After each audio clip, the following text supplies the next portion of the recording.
The Vampire King's son hadn't eaten in 3 weeks, growing weaker each day.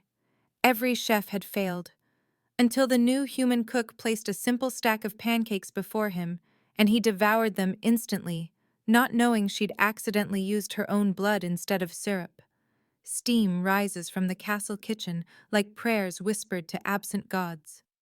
Chef Marchand wipes sweat from his brow as he presents yet another elaborate dish to the skeletal figure hunched over the mahogany dining table. Prince Darius stares at the roasted pheasant glazed with honey and herbs, his pale fingers trembling against the white tablecloth. His cheekbones cut sharp shadows across his gaunt face, and his eyes hold the hollow emptiness of someone slowly dying from the inside out. The chef's voice cracks as he explains the preparation. The rare spices imported from distant kingdoms, the careful attention to temperature and texture. Darius doesn't even lift his fork. The untouched plate joins 19 others on the side table, each meal a monument to failure. Marchand's shoulders sag as he retreats to the kitchen, his resignation letter already drafted in his mind. The Vampire King needs a miracle, not another chef. Outside the castle walls, rain hammers against the cobblestones of Nightfall Court's main thoroughfare. Mira Blackwood pulls her threadbare cloak tighter against the storm, her forged employment papers growing damp in her trembling hands. The wound on her palm throbs where she cut it on broken glass while fleeing her burning village 3 days ago. Blood seeps through the makeshift bandage, but she can't afford to stop for proper treatment. Lord Blackthorn's soldiers could still be tracking her, and this position as a kitchen servant represents her only chance at sanctuary. The castle gates loom before her, iron spikes jutting toward the storm clouds like accusatory fingers. Guards in midnight blue livery scrutinize her papers with suspicious eyes, but desperation has made the castle less selective about hiring. They wave her through. The kitchen overwhelms her senses with its organized chaos. Copper pots gleam like burnished mirrors along stone walls, and the massive hearth crackles with flames that cast dancing shadows across worn flagstones. Servants rush between preparation tables, their faces etched with the same desperate energy that permeates the entire castle. Head cook Beatrice, a stern woman whose gray hair escapes her cap in rebellious wisps, barely glances at Mira before barking instructions. The Vampire King's son hasn't eaten in 3 weeks, and every day brings them closer to a catastrophe none of them fully understand.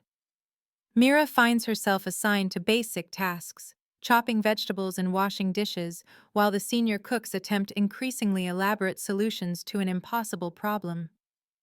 From the shadows of the Great Hall's upper gallery, King Lysander Voss watches his son waste away with the helpless fury of a man who has conquered kingdoms but cannot save the one person who matters most. His fingers grip the stone balustrade until his knuckles whiten, and his silver-streaked hair falls across eyes that hold the weight of centuries. Now please take a moment and subscribe to our channel, and comment where you are watching from and what time is it. It is always fascinating to see where these stories get all around the world. Thank you. Every refused meal brings them closer to the unthinkable. The ancient laws of the blood courts are absolute in their cruel precision. If the heir dies without producing offspring, the bloodline dies with him, and the throne passes to whoever can claim it by force. Civil war would tear their world apart, and Lysander knows too many ambitious lords who would welcome such chaos. Yet none of their political machinations matter if he cannot find a way to make his son eat. Darius sits motionless in his chambers, staring out the tall windows at rain that blurs the world into watercolor smears. His human mother's death 2 years ago left him caught between two natures that war within his failing body. The vampire blood that should sustain him rebels against the human heritage that defines his soul. Food tastes like ash, and even the finest delicacies turn to poison in his mouth. He knows what his father needs him to do, understands the political necessity of his survival, but his body has simply given up the pretense of living. The mirror across from his bed reflects a stranger, all sharp angles and translucent skin. Sometimes he wonders if dying might be easier than existing in this endless twilight between life and death. Mira works through her first evening with methodical determination, grateful for any task that keeps her hands busy and her mind occupied. The other servants whisper about the prince's condition in hushed tones, their speculation mixing fact with fantasy until truth becomes indistinguishable from legend. Some say he's cursed, others that he mourns his mother too deeply to rejoin the living world. Mira finds comfort in the familiar rhythms of kitchen work, the precise measurements and careful timing that create order from chaos. When Beatrice assigns her to prepare a simple breakfast for the prince, she approaches the task with the same careful attention she once brought to feeding her younger siblings. The pancake batter comes together under her gentle stirring, flour and milk and eggs, creating the foundation of comfort food that transcends species and social class. Her injured palm throbs as she works, the poorly wrapped wound reopening under the strain of constant motion.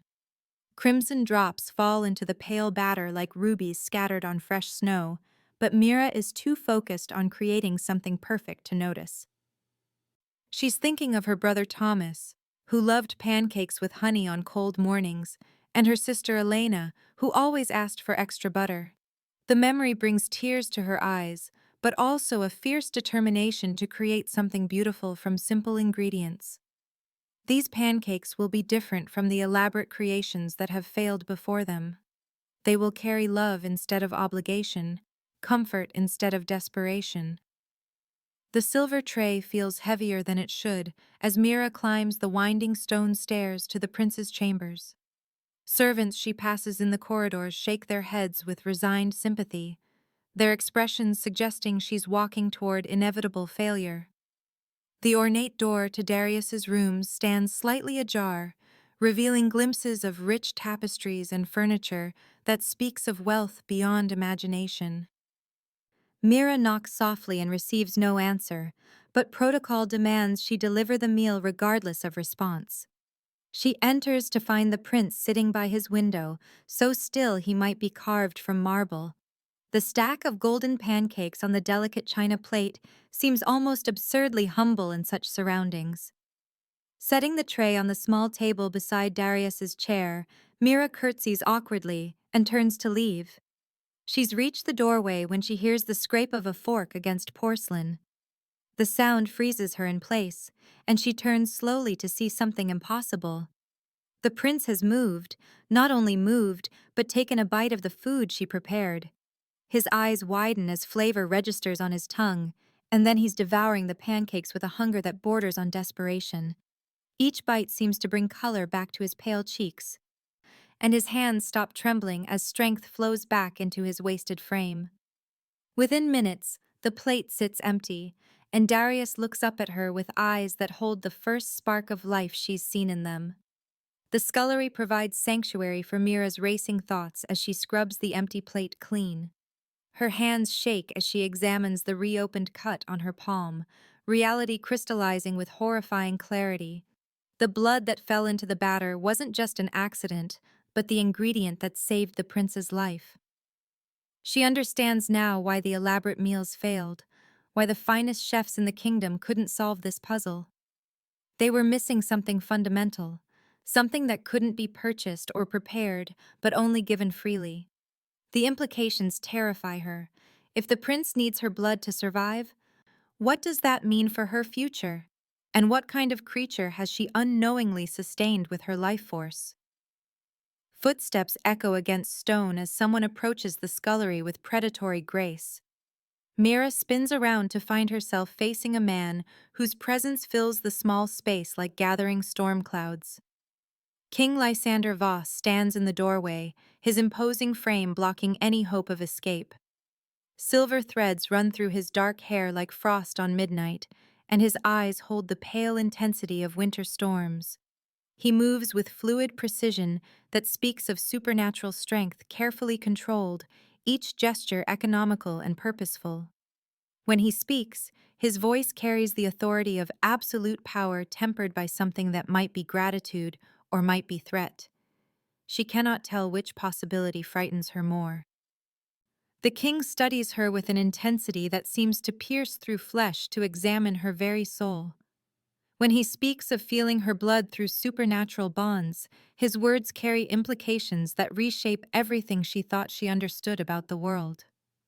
The blood courts exist in shadows between human and vampire realms, governed by laws older than written history and more binding than any mortal contract.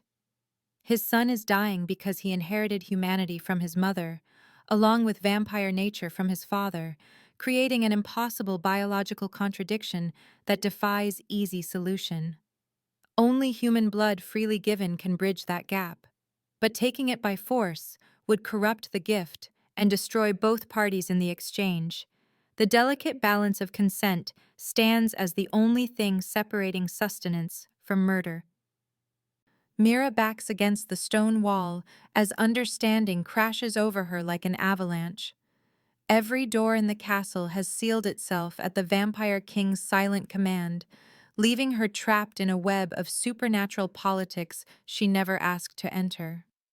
Her village burning seems like a simple tragedy compared to the complexity of vampire law and the weight of decisions that could determine the fate of kingdoms.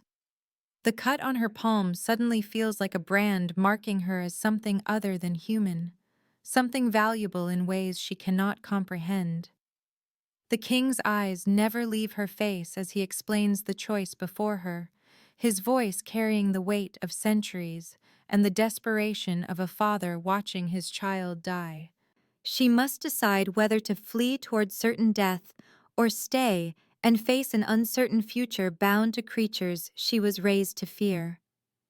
Outside the scullery window, lightning illuminates the courtyard in stark black and white, revealing guards who move with inhuman speed and grace.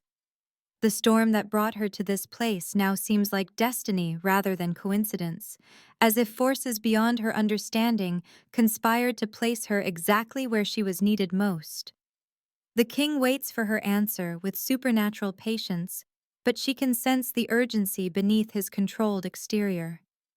Every moment his son grows stronger from her blood is a moment borrowed against an uncertain future. The pancakes that saved the prince's life have bound her fate to his in ways that transcend simple employment contracts or political agreements. In this place where ancient laws govern supernatural creatures, she has become something more than human, but less than free. Caught between worlds like the dying prince she inadvertently saved, with drops of her own life essence. The throne room stretches before them like a cathedral built for shadows, its vaulted ceiling disappearing into darkness that seems to breathe with ancient secrets.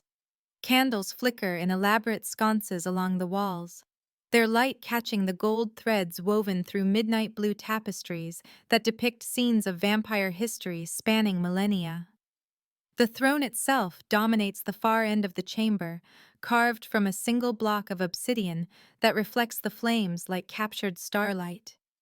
Lysander gestures for Mira to approach, his movements carrying the fluid grace of a predator who has learned to mask his nature behind courtly manners.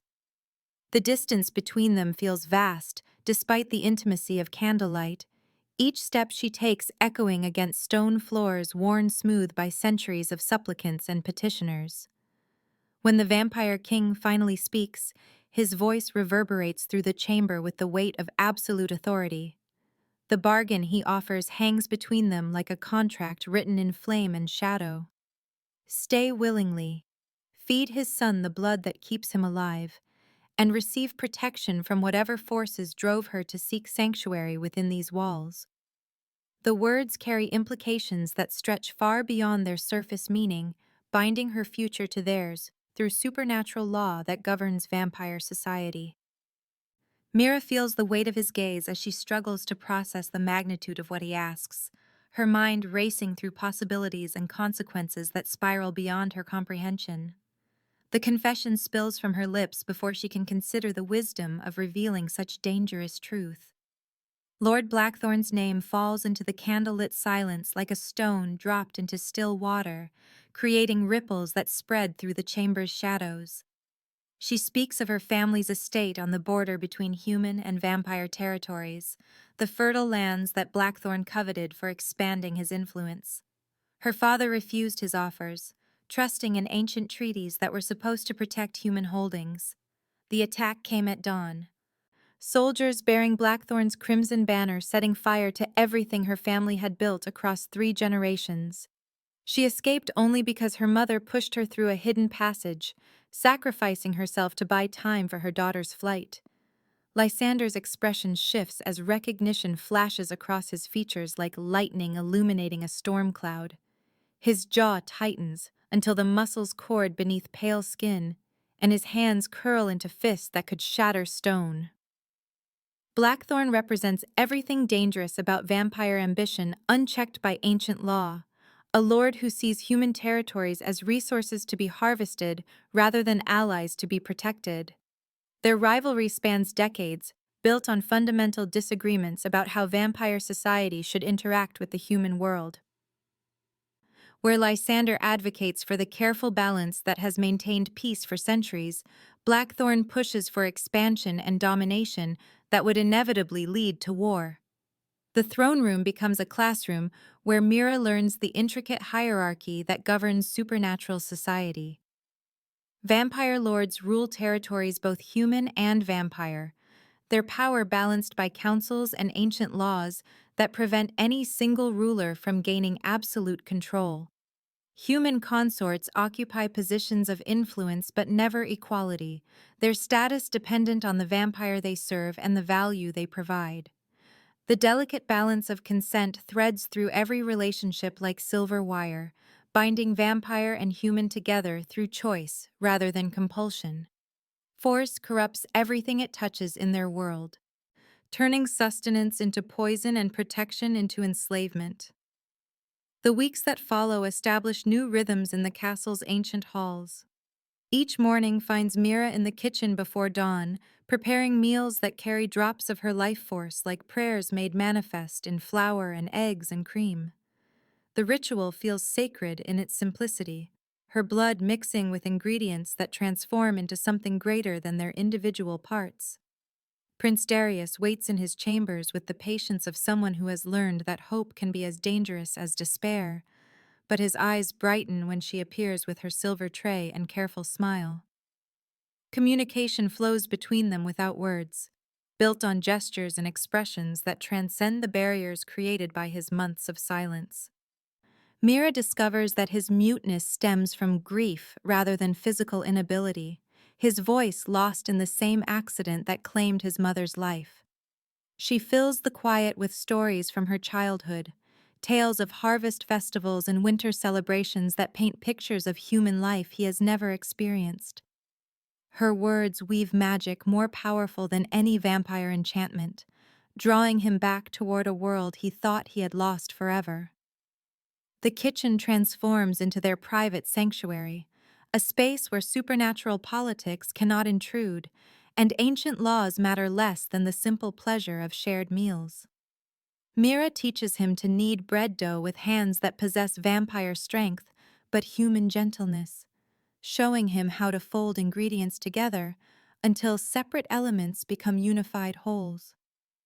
He learns that cooking requires patience and intuition rather than power, that the best dishes emerge from understanding rather than force. For the first time since his mother's death, Darius finds himself laughing at Mira's stories about kitchen disasters and cooking experiments that ended in spectacular failure. From shadowed doorways and hidden alcoves, Lysander watches this unlikely friendship bloom like flowers growing in winter soil.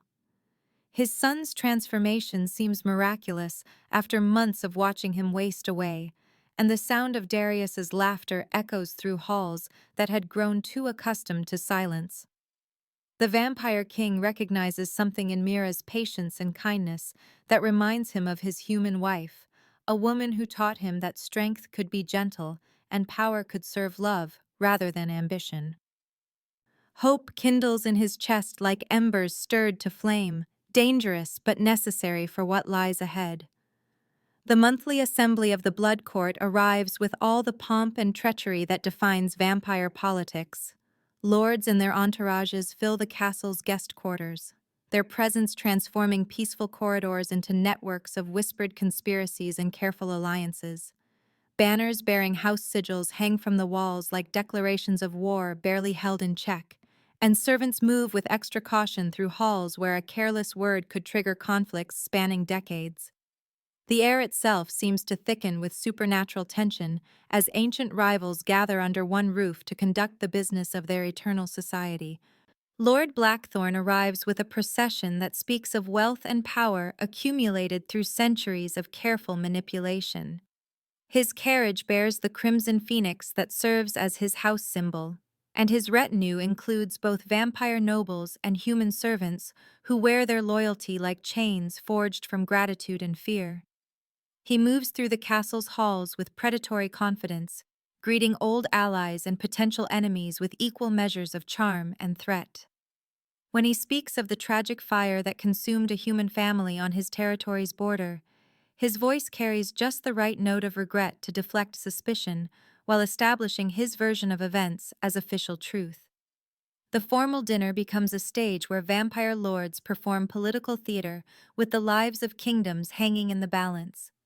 Crystal goblets filled with wine, dark as blood, catch candlelight like captured rubies, and conversation flows with the dangerous grace of dancers circling around hidden blades. Each toast carries double meanings, every compliment conceals potential insult, and the elaborate courses serve as vehicles for negotiations that will shape territorial boundaries and power structures for years to come.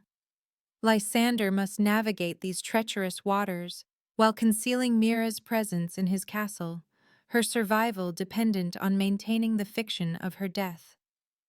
Lady Seraphina glides through the dinner conversation like silk wrapped around steel, her beauty unmarked by the centuries she has spent accumulating power and influence within vampire society. Her suggestion of a political marriage for Prince Darius falls into the evening's discourse with calculated precision, presented as concern for the bloodline's continuation while advancing her own family's interests. She speaks of eligible vampire daughters who could strengthen Darius's supernatural heritage, her words painting pictures of alliances that would reshape the Blood Court's balance of power. The other lords seize upon this topic with enthusiasm, seeing opportunity in the young prince's vulnerability. Behind kitchen doors and servant passages, Mira listens to fragments of conversation that reveal how precarious her position truly is. The vampire lords speak of Darius as a political asset to be traded, rather than a young man struggling to survive between two natures that war within his blood. Their casual discussion of his future feels like watching wolves divide prey that still breathes, their calculations reducing his life to territories gained and bloodlines merged. She understands now why Lysander guards his son so carefully, why every meal she prepares carries the weight of protecting someone who represents both hope and vulnerability in equal measure. Weeks pass in careful routine, until the morning when Mira's knife slips, while preparing vegetables for the prince's breakfast. The blade bites deep into her forearm, sending crimson cascading across the cutting board in quantities that make her head spin with sudden dizziness. Pain radiates through her arm like fire, but the blood loss proves more immediately dangerous as weakness floods through her limbs and the kitchen floor tilts beneath her feet. She calls for help, but her voice emerges as barely a whisper in the empty space where dawn light filters through high windows. Darius finds her collapsed beside the preparation table, her blood pooling on stone floors like spilled wine. The scent hits him with supernatural intensity, awakening hunger that has grown stronger with each meal she has provided. His vampire nature screams at him to feed from this unexpected bounty, to drink deeply from the source that has sustained him for weeks. His hands shake as competing instincts war within his consciousness, predatory hunger fighting against something deeper and more human that refuses to see Mira as prey rather than friend.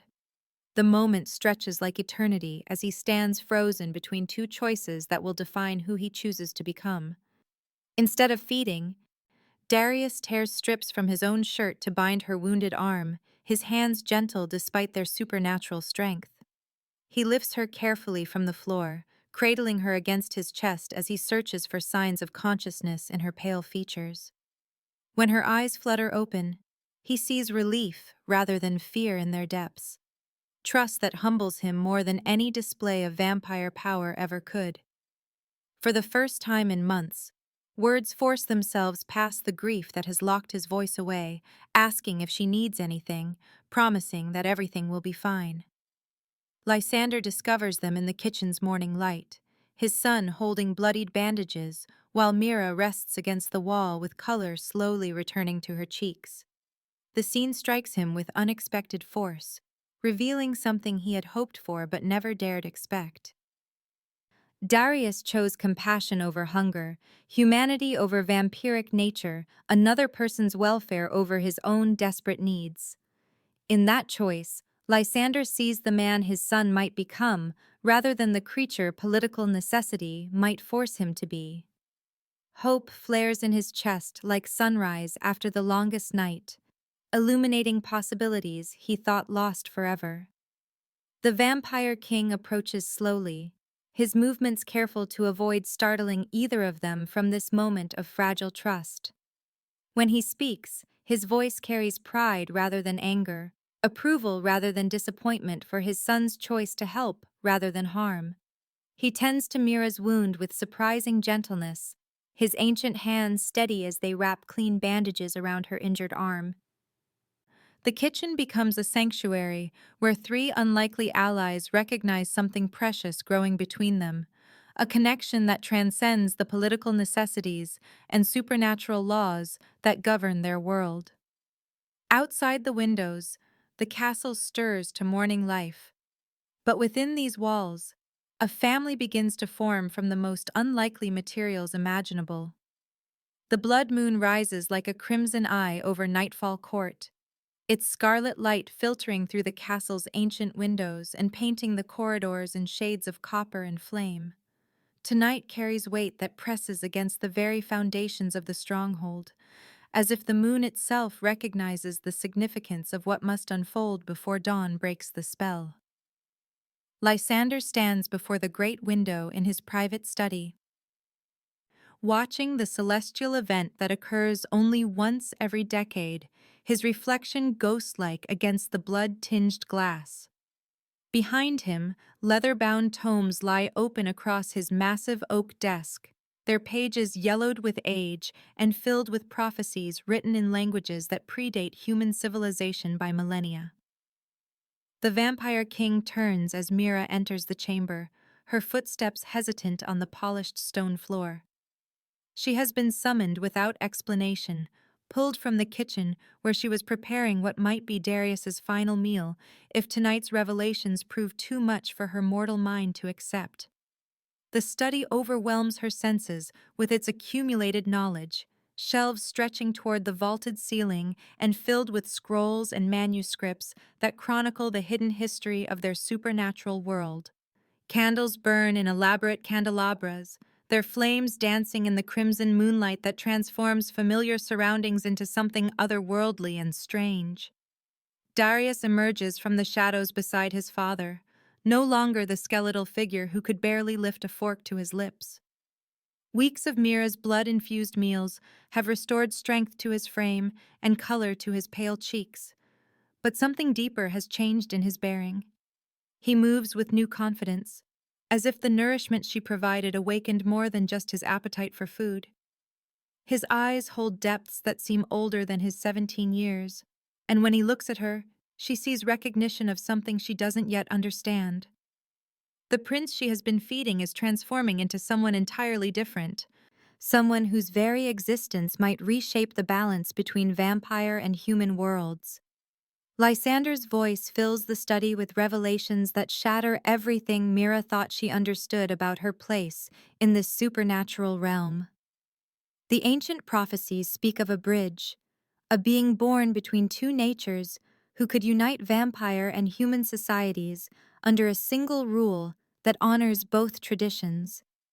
This prophesied figure would possess the strength of vampire blood combined with the compassion of human heritage, capable of walking in both worlds without being fully claimed by either. The blood courts have waited centuries for such a being to emerge, watching bloodlines carefully for signs that the prophecy might finally be fulfilled through the union of their races. The words wash over Mira like waves breaking against stone cliffs, each revelation more impossible than the last. Darius represents more than just a half-human prince struggling to survive between competing natures. He embodies hope for a future where vampire lords and human territories could coexist without the constant threat of war that has shadowed both societies for generations. But the prophecy demands more than just mixed heritage to achieve its promise of unity. The bridge requires a willing human partner whose blood can sustain him without corrupting the delicate balance of his dual nature. Someone who chooses to bind their fate to his through supernatural ritual rather than political necessity. The realization strikes her with the force of lightning illuminating a darkened landscape. She is not simply a cook who stumbled into vampire politics through accidental bloodletting and desperate circumstances. Her presence in this castle, her ability to nourish Darius when no other human could, the way her blood called to his supernatural nature without triggering the corruption that destroys most vampire-human bonds, all of these apparent coincidences form a pattern that speaks of destiny rather than chance. The prophecy has been guiding events toward this moment, drawing her across kingdoms and through tragedy to stand in this candlelit study while the blood moon reaches its apex overhead. Lysander approaches an ornate chest beside his desk, its surface carved with symbols that seem to shift and writhe in the crimson moonlight. Ancient locks click open at his touch, revealing contents that have waited decades for this moment of revelation. He withdraws a circlet of silver intertwined with gold, its metalwork so fine it appears to be crafted from solidified moonbeams and captured starlight. Gemstones embedded in its surface pulse with their own inner fire, responding to the supernatural energy that fills the chamber like incense made from crystallized power. This crown has waited for a queen who would rule not through inheritance or conquest, but through the willing sacrifice of her humanity for a greater cause. The ritual components spread across the study's central table speak of magic older than written history, elements that bridge the gap between mortal flesh and supernatural essence, crystals that capture moonlight and transform it into vessels for binding souls. Herbs that grow only in places where vampire and human blood has been spilled together. Silver chalices engraved with words of power that predate the founding of kingdoms. Everything needed to complete the prophesied union waits in this chamber, but the most crucial element cannot be summoned or prepared in advance. The ritual demands absolute consent, freely given without coercion or manipulation, or it will consume both participants in flames that burn away everything they were without creating anything new. Mira stares at the crown that represents a future she never imagined, her mind struggling to process the magnitude of choice that lies before her. Accepting means abandoning any hope of returning to the simple life she once knew, binding herself to Darius through supernatural law that will transform her into something more than human but less than vampire. Refusing condemns the prince to death as his dual nature tears itself apart, and plunges the vampire world into civil war as ambitious lords fight for control of a throne left vacant by prophetic failure. The weight of kingdoms rests on her shoulders, but beneath political necessity lies something deeper and more personal that draws her toward acceptance, despite the terror it brings. Darius steps forward, his movements carrying new grace that speaks of power awakening within his transformed frame. When he speaks, his voice holds harmonics that resonate through the study like bells chiming in distant cathedrals. Human warmth wrapped around supernatural authority that could command armies or comfort children with equal effectiveness. He explains that the bonding will not steal her humanity, but elevate it, creating a partnership where her mortal wisdom balances his supernatural strength. Together they could build bridges between worlds that have remained separate for too long, healing wounds that have festered across centuries of mistrust and fear. The blood moon reaches its zenith as midnight approaches, its crimson light flooding the study with radiance that makes every surface glow like heated metal. Time presses against them with the weight of prophecy demanding fulfillment, but Lysander refuses to rush Mira toward a decision that will define the rest of her existence. He speaks of the ritual's requirements with clinical precision, explaining how her blood will bind with Darius's essence to create something entirely new while preserving the core of who they each are. The process will hurt, he warns, as supernatural transformation always demands payment in pain, but if her consent remains true throughout the ordeal, they will emerge as partners capable of reshaping their world. Mira closes her eyes and thinks of the village that burned, because ambitious vampires saw human territories as possessions to be claimed rather than communities to be protected. She remembers her family's faces in firelight, their sacrifice to ensure her escape from forces they never fully understood. The weight of their deaths has followed her through desperate flight and unexpected sanctuary, driving her toward this moment where she can either honor their memory through meaningful action or flee from responsibility that stretches far beyond personal survival. When she opens her eyes again, her voice carries steady resolve that surprises even herself as she speaks the words that will seal all their fates. The ritual circle blazes to life as her consent activates ancient magic woven into the very stones of the castle's foundation. Silver fire races along patterns carved into the floor, connecting symbols that channel supernatural energy through geometric precision that transforms raw power into focused purpose. The air itself thickens with potential that makes breathing difficult, as if the chamber has become the heart of a storm that exists in dimensions beyond normal perception. Darius takes her hand as they step into the circle's center, their fingers intertwining while crimson moonlight bathes them in radiance that seems to pierce through flesh to illuminate their very souls. The chalice passes between them like a communion cup filled with liquid starlight, its contents gleaming with supernatural properties that exist at the intersection between vampire blood and human essence. When Mira drinks, the liquid burns through her veins like molten silver, rewriting the fundamental structure of her mortality without destroying the compassion that defines her humanity. Darius follows, his vampire nature accepting her gift while offering his own strength in return, their life forces mingling until separate identities begin to blur into something greater than either could achieve alone. The transformation builds toward crescendo as the blood moon reaches perfect alignment overhead, destiny finally claiming the instruments it has shaped across years of careful preparation. Dawn breaks through the great hall's stained glass windows like accusations made manifest in colored light, illuminating the assembled blood court in shades of amber and crimson that seem to pulse with supernatural tension. Lord Blackthorn stands at the center of the marble floor, his voice carrying across the vaulted space with the authority of someone who has spent centuries perfecting the art of political warfare. The revelation falls from his lips like poison dropped into clear water, spreading corruption through the gathered nobles as he speaks Mira's true name and heritage with theatrical precision designed for maximum devastation. The ancient bloodline he describes traces its roots back to the founding of the blood courts themselves, when human nobles ruled alongside vampire lords in partnerships that created the delicate balance their world still maintains.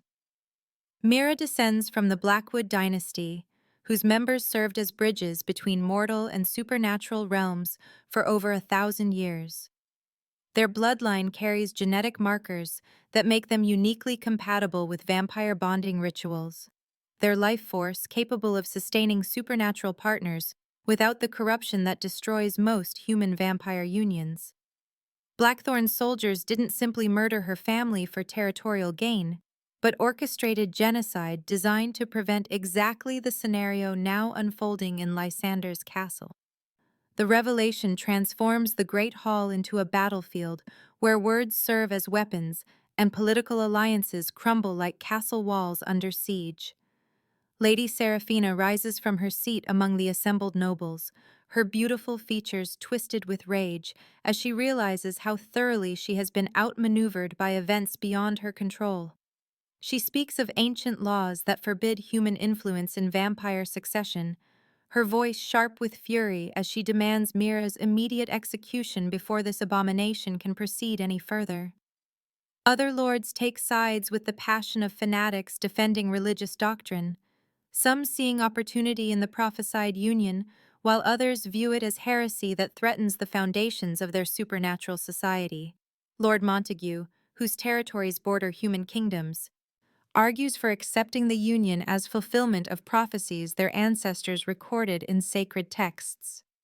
His words carry weight among the older nobles who remember when vampire-human partnerships brought prosperity to both races, before prejudice and fear drove them into separate worlds that view each other with suspicion and hostility. But Lord Ashford counters with reminders of human treachery, speaking of mortal rulers who broke treaties and betrayed vampire allies when political convenience demanded such betrayals. The debate escalates into shouting matches that threaten to explode into actual violence as centuries of accumulated grievances boil over into present conflict. Lysander watches the chaos unfold with the calculating gaze of a chess master whose carefully planned strategy faces unexpected challenges from opponents who refuse to move their pieces according to predicted patterns. Blackthorn's revelation represents more than simple political maneuvering, but rather a direct assault on the legitimacy of Darius's claim to the throne. If the Blood Court can be convinced that human influence corrupts vampire royal bloodlines, then the bonding ritual becomes not just politically dangerous, but legally treasonous.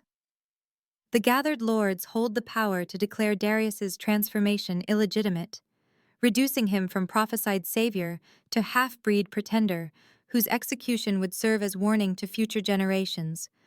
The trial by combat that Blackthorn demands carries implications that stretch far beyond personal honor or family vengeance. Ancient vampire law grants any lord the right to challenge royal decisions through ritualized warfare, with victory determining not just individual fate, but broader questions of legal precedent and political authority. If Blackthorn wins, he claims not only the right to execute Mira, but also the power to reshape Blood Court law according to his vision of vampire supremacy. If Lysander triumphs, the bonding proceeds with legal blessing that transforms political necessity into sacred duty. The Great Hall becomes an arena where two philosophies of vampire governance will battle for the soul of their civilization. Night falls over the castle like a shroud woven from shadows and desperation as Blackthorn's allies move through corridors they have mapped during weeks of careful preparation. Lady Seraphina's network of spies and sympathizers includes servants who have served the castle for decades, their loyalty corrupted through bribes and threats that turn trusted retainers into instruments of betrayal. The conspiracy unfolds with precision that speaks of months of planning, every detail calculated to ensure success when the moment finally arrives. Guards abandon their posts at crucial moments, doors that should be locked stand mysteriously ajar, and passages that lead toward safety mysteriously fill with armed enemies who know exactly where their targets will attempt to flee. Mira wakes to the sound of steel against steel echoing through the castle's stone corridors, the clash of weapons punctuated by shouts and screams that speak of battle raging in spaces that should offer sanctuary. Darius appears in her doorway with blood on his clothes and exhaustion weighing down his supernatural grace, his enhanced senses having detected the attack moments before it could claim them both. Behind him, Lysander moves with lethal efficiency that reminds her that beneath royal dignity lies a warrior who has survived centuries of vampire politics through strength and cunning rather than inherited privilege. The chase through the castle's ancient tunnels becomes a desperate game of hunter and prey played in darkness that would blind mortal eyes. These passages were carved into the bedrock when the stronghold was first built. Designed to allow royal families to escape during sieges, that might otherwise trap them within their own walls. Blackthorn's forces know of their existence, but not their full extent, giving the fleeing trio advantages that might compensate for superior numbers and ruthless determination. Torchlight flickers against stone walls carved with protective symbols that seem to pulse with their own inner fire, as if the castle itself recognizes the danger and offers what aid ancient magic can provide. Mira surprises both vampires by taking the lead through passages that twist and branch like veins through living rock. Her family's stories included detailed descriptions of these tunnels, passed down through generations who understood that knowledge of hidden paths might someday mean the difference between life and death. She guides them through intersections where wrong choices lead to dead ends or chambers designed to trap unwary intruders, her mortal memory proving more reliable than vampire senses in spaces where supernatural abilities offer little advantage over careful preparation and inherited wisdom. Behind them, pursuit crashes through the tunnels with the inexorable advance of a storm surge that destroys everything in its path. Blackthorn's voice echoes off stone walls as he directs his forces with tactical precision, born from centuries of military experience. His commands coordinating the hunt with efficiency that closes escape routes and drives them deeper into the castle's foundations. Lady Seraphina's laughter rings through the darkness like silver bells announcing funeral rites, her voice promising torments that will make death seem merciful compared to what awaits them if capture becomes inevitable.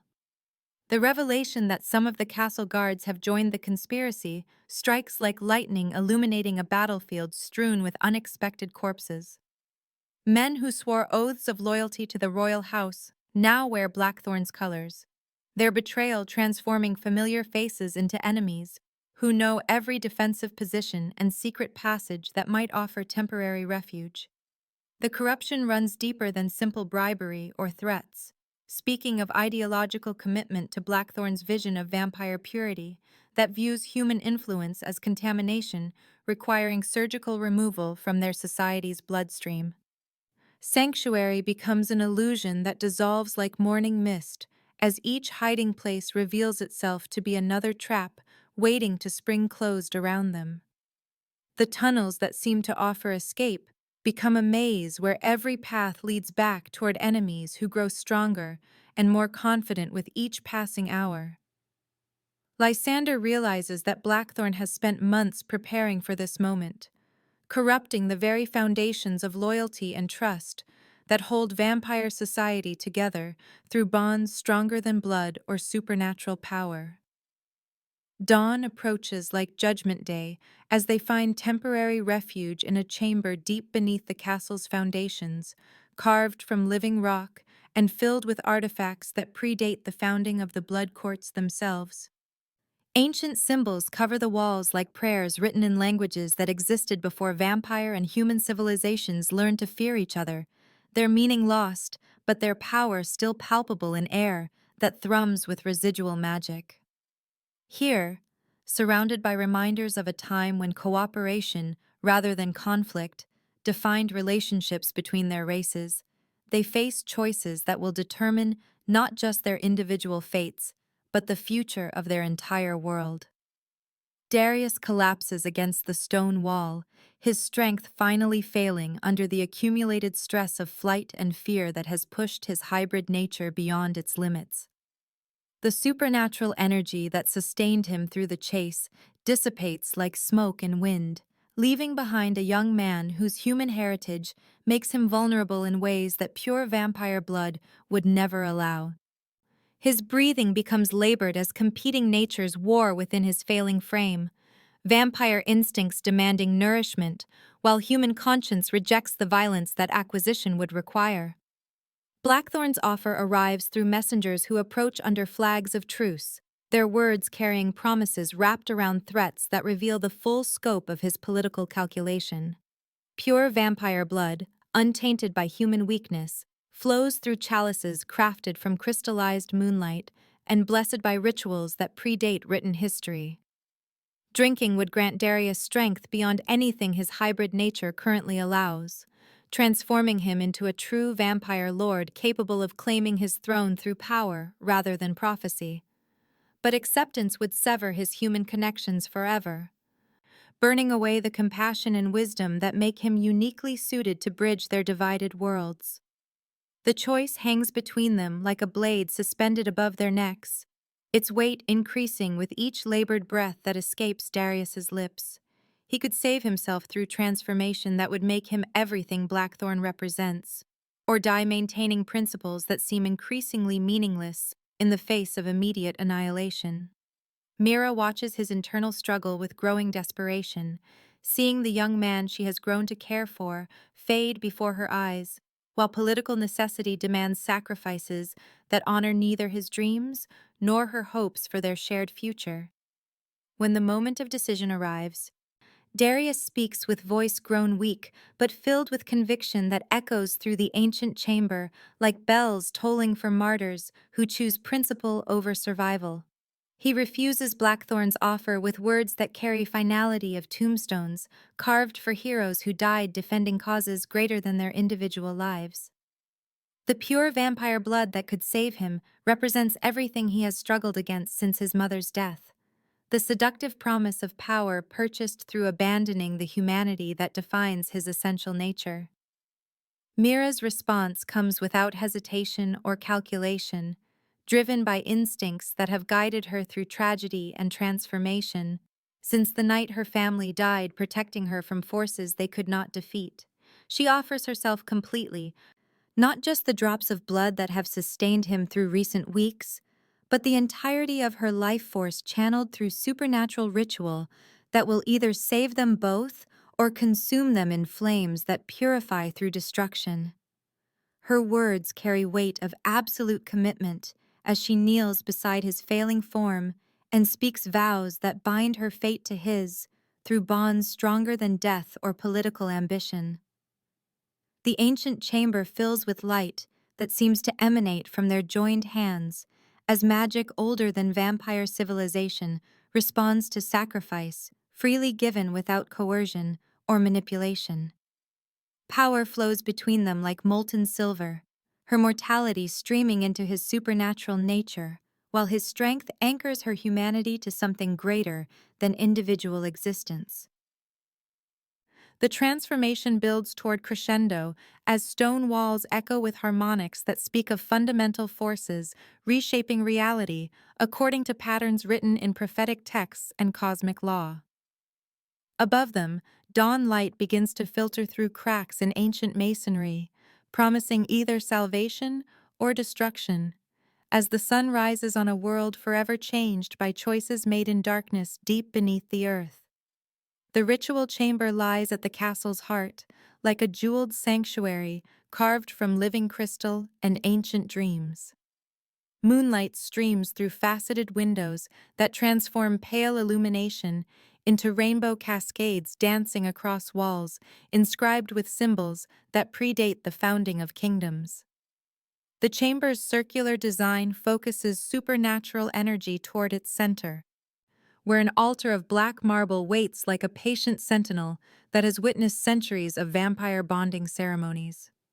Tonight, however, this sacred space will host something unprecedented in the annals of Blood Court history, a ritual that could either fulfill ancient prophecies or destroy the foundations of their supernatural society. Lysander moves through the chamber with reverent precision, lighting candles whose flames burn with colors that exist beyond the normal spectrum of mortal perception. Each wick ignites with supernatural fire that casts shadows pregnant with power, their light revealing details hidden during daylight hours when mundane illumination obscures the chamber's true nature. Ancient tomes lie open across stone pedestals, their pages filled with ritual instructions written in languages that evolved before human and vampire civilizations learned to communicate through words rather than blood and instinct. The vampire king's voice carries across the crystal chamber as he begins the invocation that will either save his son or condemn them all to destruction through forces they cannot control once unleashed. The ancient words flow like liquid music, each syllable precisely enunciated according to traditions that demand absolute accuracy, lest supernatural power turn against those who would harness it for mortal purposes. These are not mere incantations, but rather keys that unlock doors between worlds, bridges spanning gaps between mortal flesh and supernatural essence that exist in dimensions beyond normal comprehension. Darius stands at the altar's edge, his transformed appearance reflecting the power awakening within his dual nature as the ritual preparation reaches its crescendo. The weeks of Mira's blood have restored not just his physical strength, but awakened supernatural abilities that lay dormant during his months of starvation and despair. His eyes hold depths that seem to contain starlight and shadow in equal measure, while his movements carry grace that speaks of forces aligning within his consciousness, like planetary bodies assuming perfect orbital configuration. Mira approaches the altar with steps that echo through the chamber, like heartbeats marking time, until destiny claims its promised instruments. Fear wars with determination in her expression, mortal terror of the unknown, battling against love that has grown stronger than survival instinct through weeks of shared meals and whispered conversations in kitchen sanctuary. The ritual circle carved into the marble floor begins to glow beneath her feet, responding to her presence with light that builds like sunrise breaking over distant mountains. The bonding chalice rests upon the altar, like a grail crafted from crystallized moonbeams and vampire dreams, its surface inscribed with patterns that shift and flow like living things writhing beneath transparent skin. Within its depths, liquid starlight awaits consumption by participants whose souls must merge completely if the ritual is to succeed without destroying them both, through forces that accept nothing less than absolute commitment. This is not mere symbolic gesture, but transformation that will reshape their fundamental nature according to patterns written in cosmic law and prophetic vision. Lysander's guidance becomes crucial as supernatural energies build within the chamber like storm clouds pregnant with lightning that could either illuminate their path or reduce everything to ash and memory.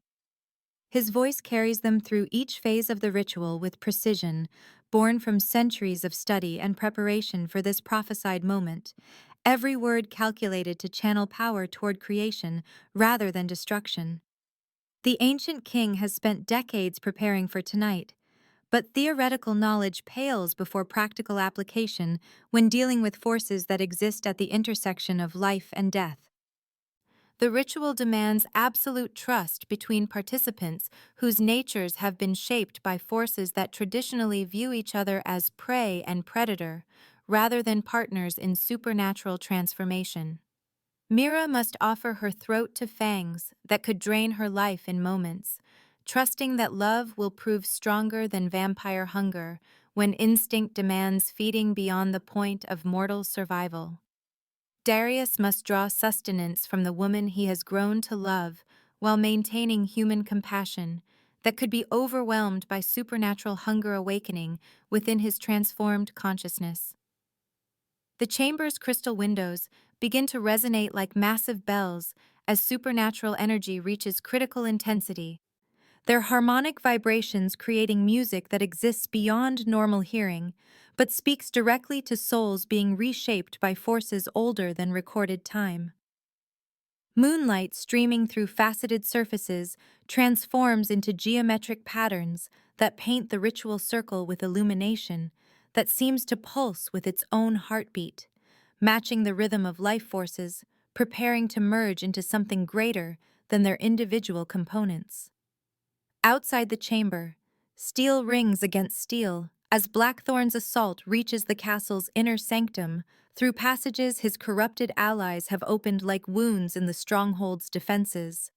His voice carries above the clash of weapons, commanding his forces with tactical precision that speaks of military genius, refined through centuries of warfare and political maneuvering.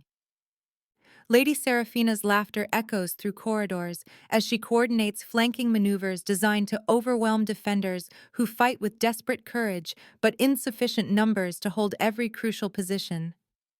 The ritual reaches its most dangerous phase as Darius lowers his head toward Mira's offered wrist, fangs extending with predatory grace that speaks of vampire nature, asserting dominance over human restraint.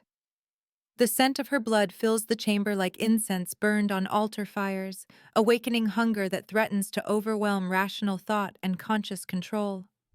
Around them, supernatural energy builds toward crescendo that will either create the prophesied bridge or destroy them both in flames that purify through annihilation of everything they once were.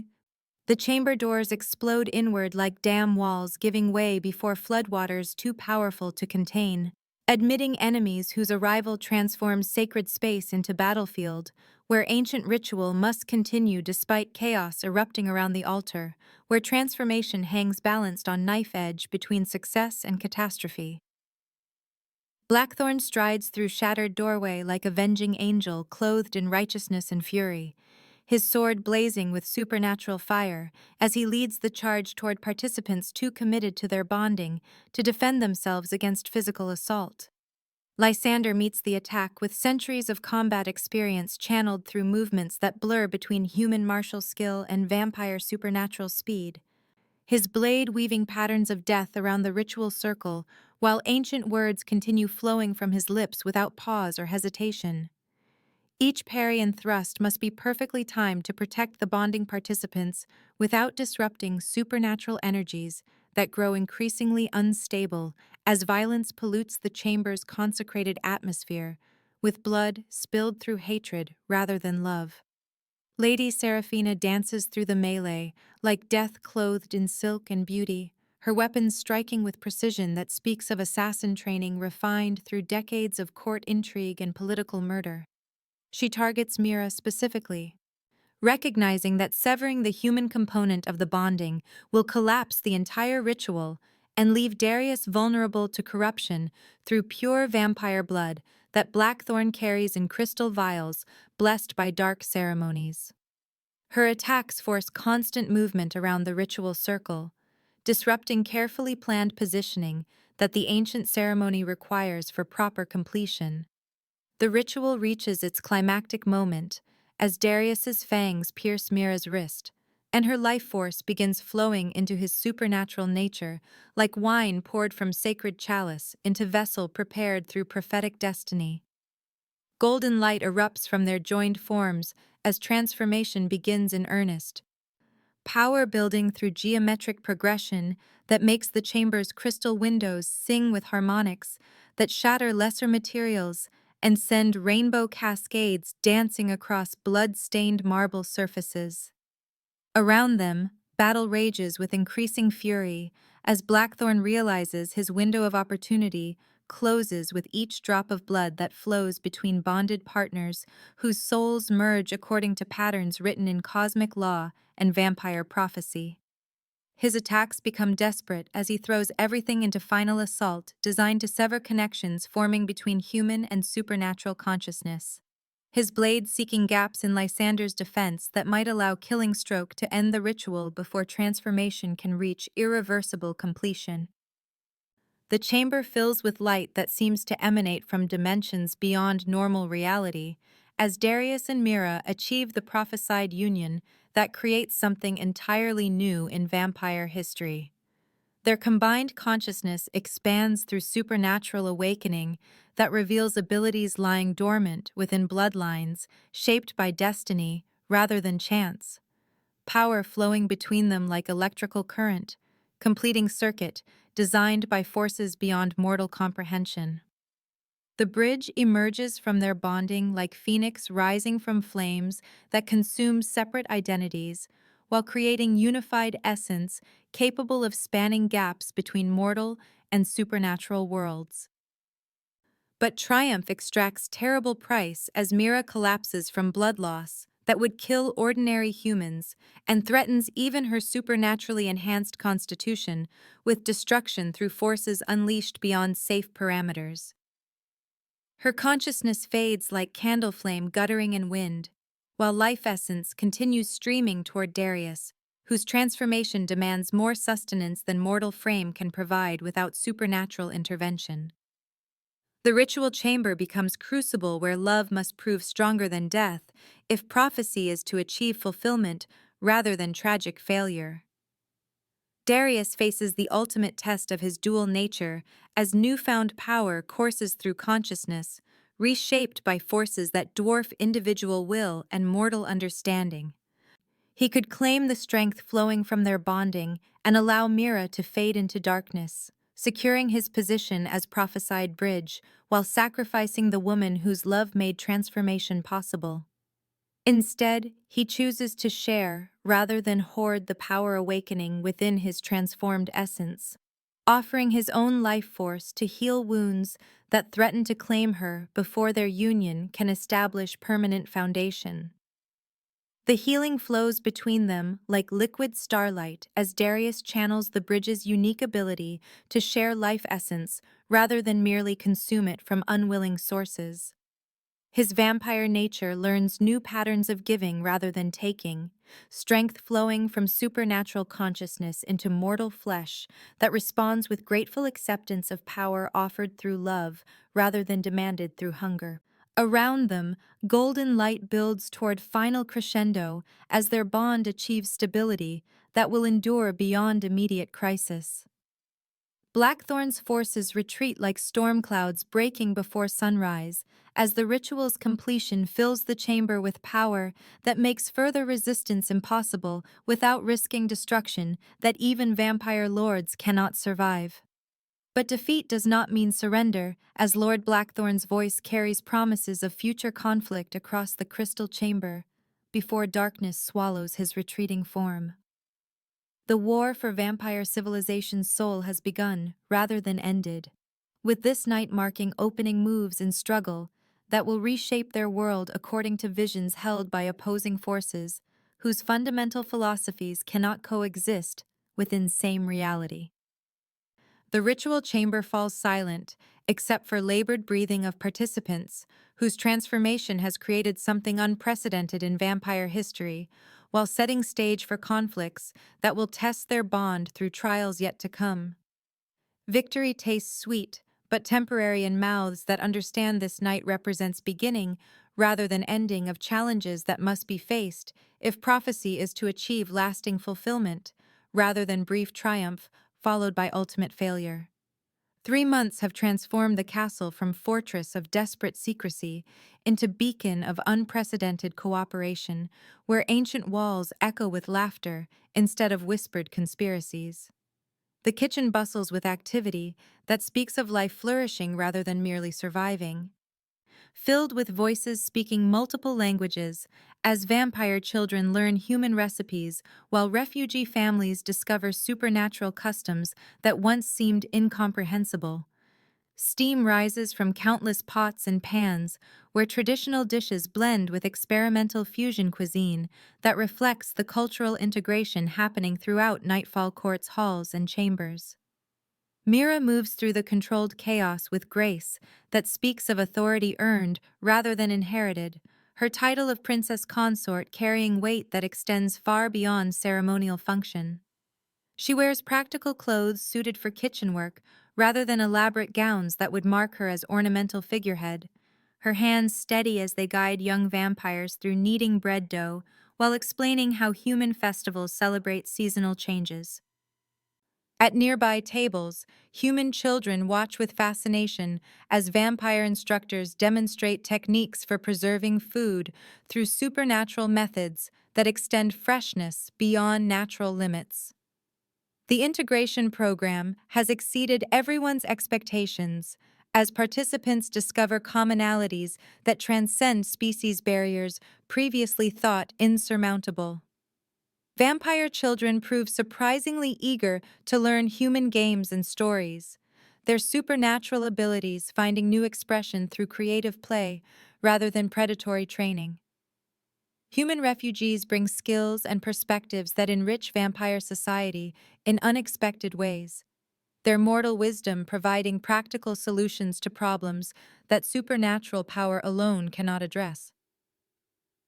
The kitchen has become laboratory where two cultures experiment with synthesis rather than merely coexistence.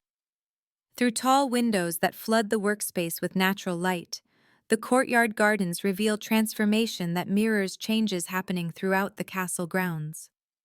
Vampire gardeners work alongside human farmers to create growing spaces that thrive in both sunlight and shadow, their combined knowledge producing harvests that surpass anything either group achieved independently.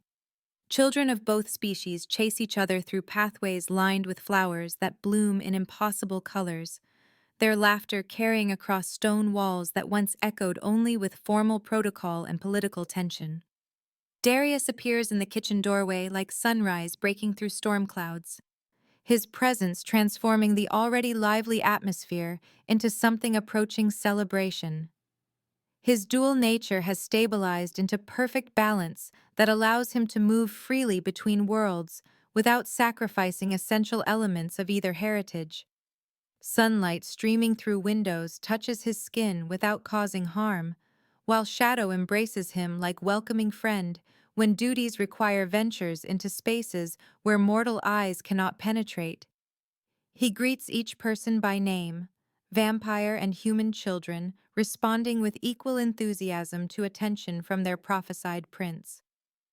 The transformation in his bearing speaks of confidence earned through trials that tested every aspect of his character and found it worthy of the destiny prophecy assigned to his bloodline. Where once he moved with careful restraint that spoke of someone afraid to claim space in the world, now he radiates quiet authority that draws followers through inspiration rather than intimidation. His voice carries harmonics that resonate with both supernatural and mortal consciousness, capable of commanding vampire lords while comforting human children who wake from nightmares about the homes they left behind. News from the broader vampire world arrives daily through messengers whose reports speak of changes rippling outward from Nightfall Court like stones dropped into still water. Other blood courts watch developments with mixture of hope and suspicion, some sending delegations to learn about integration techniques, while others dispatch spies seeking weaknesses that might be exploited for political gain. The prophesied bridge has fulfilled ancient promises, but created new challenges as vampire society grapples with implications of unity they thought existed only in theoretical texts. Lord Montague's territories report decreased border tensions as human communities recognize that vampire neighbors no longer view them as potential prey or political pawns. Trade agreements replace military standoffs as both sides discover mutual benefits from cooperation rather than perpetual preparation for conflict. Agricultural exchanges prove particularly successful as vampire preservation techniques extend harvest seasons, while human farming innovation increases crop yields beyond what supernatural methods achieved alone. The economic prosperity spreads like ripples across both societies. Yet resistance persists in corners where traditionalist factions refuse to accept changes that challenge centuries of established hierarchy and cultural separation. Reports filter through diplomatic channels of vampire lords who view integration as contamination threatening racial purity, their voices finding echo among human leaders who consider supernatural influence inherently corrupting. These opposing forces gather strength through mutual recognition of common enemy in the bridge, whose very existence disproves fundamental assumptions both groups used to justify their prejudiced worldviews. Dawn breaks through crystal windows as another day begins in this transformed world where ancient enemies learn to become allies through patience and mutual understanding fostered in kitchen conversations and garden collaborations. Mira rises earlier than necessary to enjoy these quiet moments before the castle stirs to full wakefulness, treasuring solitude that allows reflection on how far they have traveled, from desperate flight through burning villages toward sanctuary that became home through choices none of them anticipated making when survival seemed impossible. The morning ritual of pancake preparation carries symbolic weight that transforms simple cooking into sacred ceremony, celebrating bonds forged through trial and strengthened through daily commitment to ideals larger than individual desire.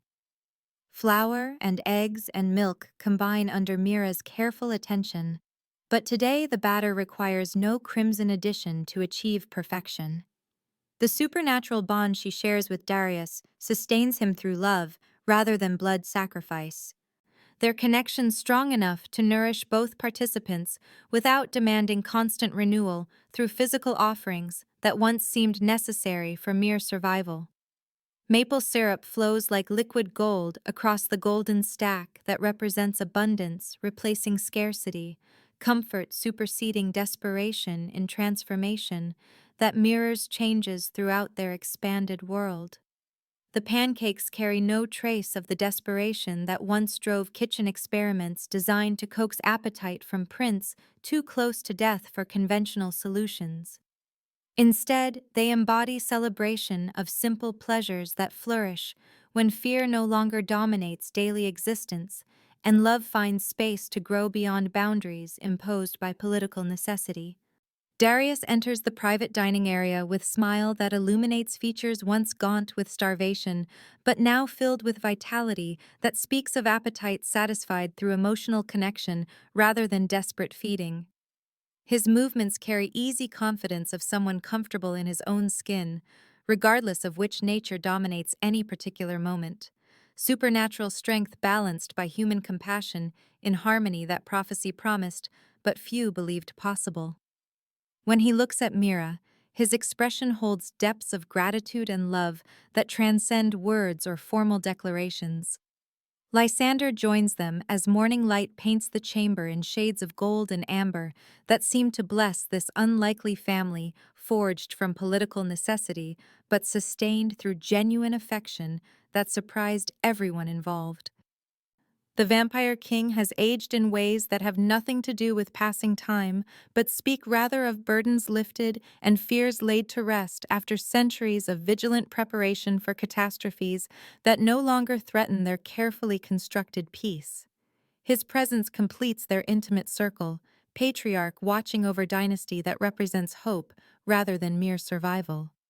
The conversation flows between them with easy familiarity of people who have faced ultimate tests together and emerged stronger for the experience. They discuss plans for expanding integration programs to neighboring territories, strategies for addressing resistance movements that threaten progress, practical concerns about feeding growing populations that include both species with different requirements. But underneath serious topics runs current of contentment that speaks of people who have found their place in world that finally makes sense according to principles they helped create. The messenger's arrival shatters morning tranquility like stone thrown through window, his urgent news carrying implications that transform peaceful breakfast into war council, as reports spread across the table like battle plans demanding immediate attention. Other vampire kingdoms have heard tales of the bridge and integration successes, but their response speaks of challenge rather than celebration as ancient rivalries surface in new forms. Delegations approach with banners that promise either alliance or conquest, their true intentions masked behind diplomatic protocol that could explode into open warfare with single misunderstood gesture. The news transforms their quiet sanctuary into staging ground for conflicts that will test everything they have built against forces that view their success as threat to established order, requiring elimination before it spreads beyond containment. Kings and lords whose power depends on maintaining separation between vampire and human societies now face choice between adapting to new reality or attempting to destroy it before transformation reaches their own territories. The bridge represents revolution whether participants intended such disruption or merely sought personal survival. Mira's hand finds Darius's across the table as weight of coming challenges settles over them like storm clouds gathering on distant horizon. Their fingers intertwine with strength born from trials already survived together, silent communication passing between them that speaks of resolve tested and found unbreakable. Whatever forces march toward their sanctuary will find opponents unified by love rather than divided by fear, partnership that transforms individual weakness into combined strength, capable of defending what they have built together. The final image captures transformation complete yet ongoing as morning light reveals courtyard, where humans and vampires tend gardens together, while their children play games that blend traditions from both cultures into something entirely new. Through kitchen windows, pancakes cool on plates, while their makers plan defense of ideals that seemed impossible when starvation threatened to claim a prince whose survival depended on blood freely given. The simple breakfast represents revolution disguised as comfort food, ordinary moments that carry extraordinary significance for world learning to heal wounds that festered across centuries of unnecessary separation. Everything has changed since desperate cook arrived at castle gates with forged papers and bleeding palms that accidentally held solution to crisis threatening vampire civilization itself. Hands that once shook with fear now move with confidence. Appetites that once refused all sustenance now embrace abundance, and walls that once protected through isolation now shelter community that grows stronger through inclusion rather than exclusion. The pancakes are indeed just pancakes, but they rest on foundation built from courage, sacrifice, and love that proved capable of bridging any divide when given opportunity to flourish beyond boundaries imposed by prejudice and tradition. The future approaches with uncertainty, but finds them ready to face whatever challenges await, united in purpose and strengthened by bonds that transformed enemies into family through persistence of hope in darkness that seemed absolute until light finally broke through.